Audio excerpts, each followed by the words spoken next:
Universal Theme Park Adventure on Gamecube, a game based on a theme park that was based on movies by Universal Studios, the giant movie-making machine that made some of the greatest films of all time, from the classic monster movies of the 30s and 40s to the Spielberg masterpieces like Jaws, E.T., and Jurassic Park. Over the years, Universal has celebrated its movie legacy by slowly converting its Hollywood studio location into a big amusement park for the public and destroying film history. You know the Opera House set from the classic Phantom of the Opera that stood on stage 28 for 90 years? Destroyed. The oldest surviving movie set in history, gone overnight to make way for a Harry Potter ride.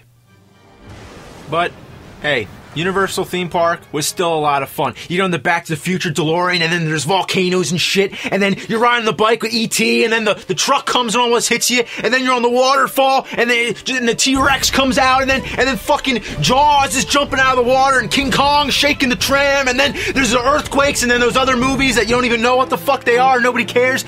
It was awesome! By the 90s, this whole theme park idea was so huge, they opened up a new one in Florida. This is when Nintendo helped advertise it in the movie The Wizard, and then in 2001, Nintendo started promoting it again with this game, which I think sounds awesome. What a great idea to take all these movies and put them into one, using the theme park as a way to tie them all together, and on a new advanced console. How could you go wrong?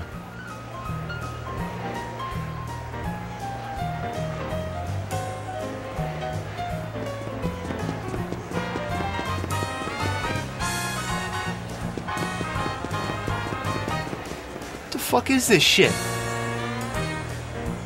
You're a kid running around the park.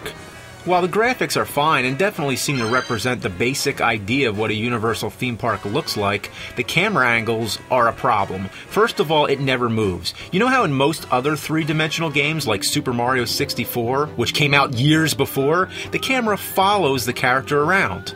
Here, the camera is in a fixed position and only switches to another angle when you reach a certain point on the screen. So you might have to run far into the distant background or all the way up into the foreground without even knowing what's ahead of you. So finding your way around is a total nightmare. Sometimes when you come to a new screen, you start out in the background. You're just a tiny dot somewhere on the screen, obscured by a crowd of people. Where am I? Oh, there I am.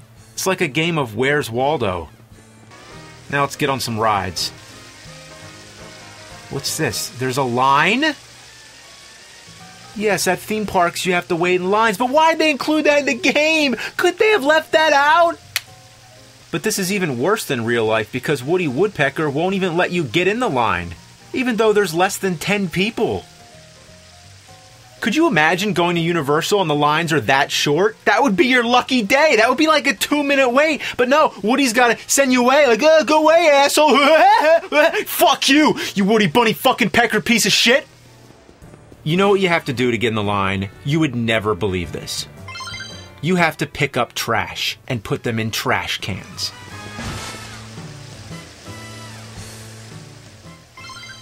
Has anyone ever had to pick up trash at Universal to get on the rides? What kind of idiotic idea is this? First of all, finding the trash is a hassle because of the fixed camera positions. The trash might be as small as a tiny speck on the ground.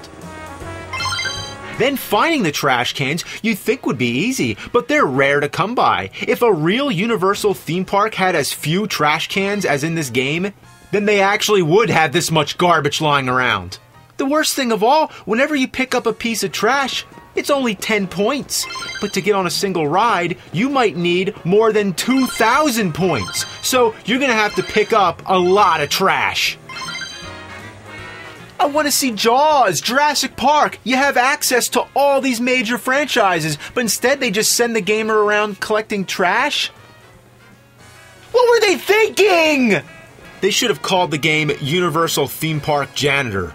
Yeah, great idea. Right up there with Super Plumber Mario Toilet Cleaner.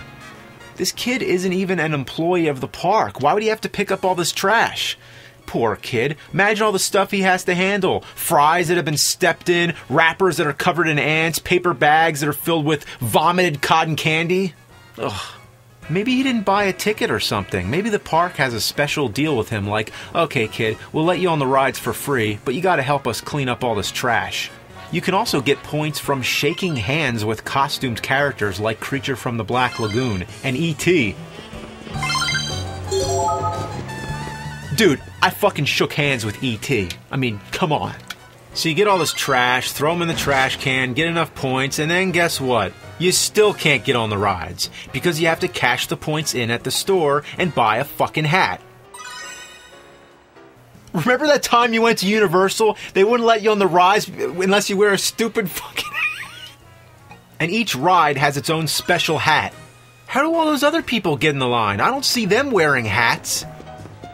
At last, let's talk about the rides. They're just little mini-games that end quicker than an actual Universal ride. Back to the Future, you're just flying around in a DeLorean through prehistoric times trying to stop Biff, who is also in a DeLorean.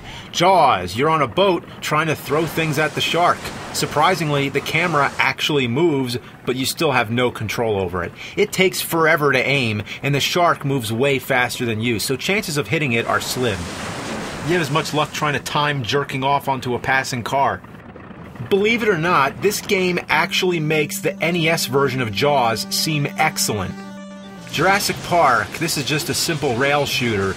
Move the crosshairs and shoot the dinosaurs. This may have worked as an arcade game that you drop a few quarters in, not something you'd sit and play at home.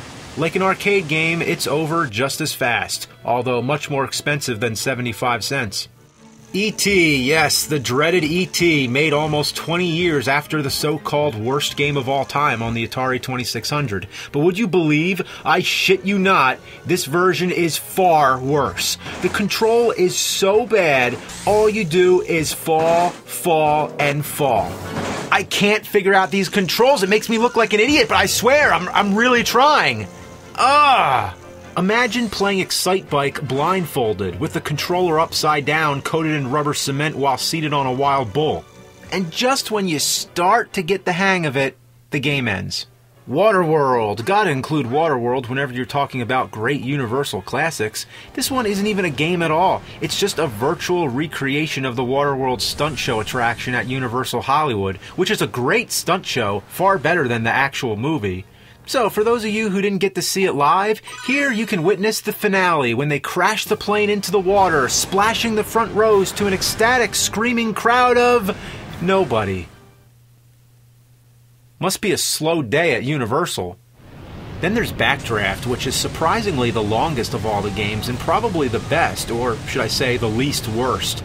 I feel bad for this young kid who has to put out fires without even wearing any protective gear. As always, you have no control over the camera and may not even see a fire until you run smack into it. The fatal flaw that destroys this almost playable game is the confusing controls. Every time you step into another room or the camera angle changes, the joystick becomes reversed, so you have to reorient yourself and figure out the controls again. It's a mess. And if it seems like I breezed through these really quickly, that's because they're over real quickly. There's nothing more to say. That's all, folks. They're mini-games, sub-games, an afterthought to the main game, which is just going around collecting garbage. A metaphor of my life. You'd think they would have made the rides the main part of the game, but instead they focused on the whole mission of trying to get on the rides. Which is very accurate to how the park is in real life. You ever been to Universal? All you do is stand in lines all day, and every once in a while you get on the ride. So this captures that experience perfectly. A virtual simulation of a day at Universal, with long hours of tedium with short bursts of excitement. Except if you're collecting trash the whole time! I should also mention that the main goal of the entire game is to collect stamps. Yeah, apparently there's a big stamp collecting contest going on at Universal. So every time you finish one of the rides, they give you a stamp. So shooting at dinosaurs, flying around a DeLorean, throwing barrels at sharks, all that is just about winning a stamp collecting contest. If I went on a ride at Universal and they gave me a stamp, I'd be like, what the hell is this? I'll tell you, that's one time at Universal when you'd see me throw something in the trash can. Or better yet, I used a stamp on an envelope that I'd send a letter to the game developers asking them, how the fuck did you take so many popular franchises and fuck them up so bad? Even LJN, when they fucked up Jaws and Back to the Future, it was one at a time. Not all at once, and that was NES. This is Gamecube. I thought by now games this horrible would be extinct. I didn't even know it was possible to make something so rancid. I guess we'll just leave it at, it was a poor excuse of a game, just a shitty exploitation to promote the theme park. But it even fails at that. It's the worst promotion of all time.